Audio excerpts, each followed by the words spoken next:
आए थे श्रोता बंधु, उस समय यज्ञ में धर्मराज दूसरे का जहाँ यज्ञ हो रहा था अग्र पूजा के लिए शिशुपाल को बुलाया गया। जो शिशुपाल बुलाए गए थे यज्ञ में, तो वो अपने मन में ये समझता था कि अग्र पूजा होगी तो मेरी, क्योंकि वो राजा था। लेकिन युधिष्ठिर ने उस अग्र पूजा के लिए नियुक्त किया तो भगवान कृष्ण को। जब भगवान कृष्ण को किया तो शिशुपाल जल गया और गाली देने लगा कि ये गाय घेरने वाला है, ग्वाला है और इसे इस आसन पर बैठाया है।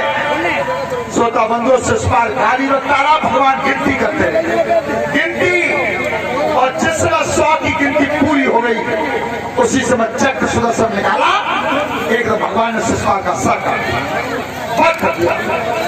क्यों? ये शिशुपाल भगवान कृष्ण की सगी बुआ का लड़का था, सगी बुआ का।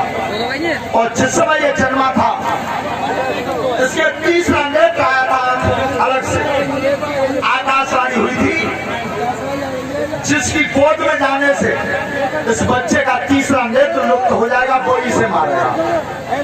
तो कृष्ण की गोद में जाने से वो 3री आंख मिट गई थी।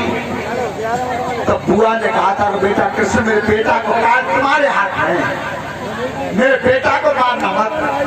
कन्हैया ने कह दिया, बुआ चिंता मत करो, मेरे यहाँ से तुम्हारे पुत्र की 100 गलती माफ है, 100।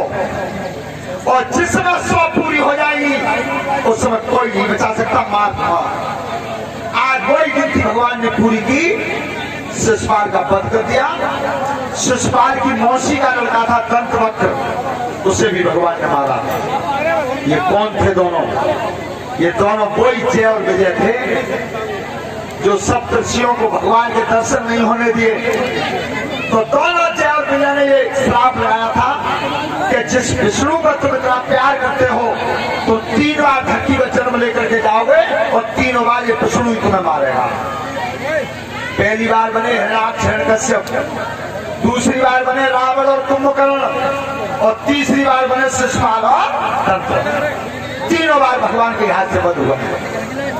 पूरा यज्ञ करके राष्ट्र यज्ञ हुआ, भगवान द्वारका के लिए चले।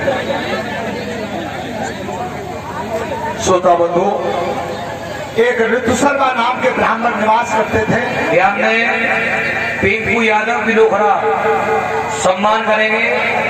विजय संघ ममता, रवि संघ राखी और सोनू संघ पिंकी, जिनका नाम बुलाए व्यास के सामने आ जाएगा।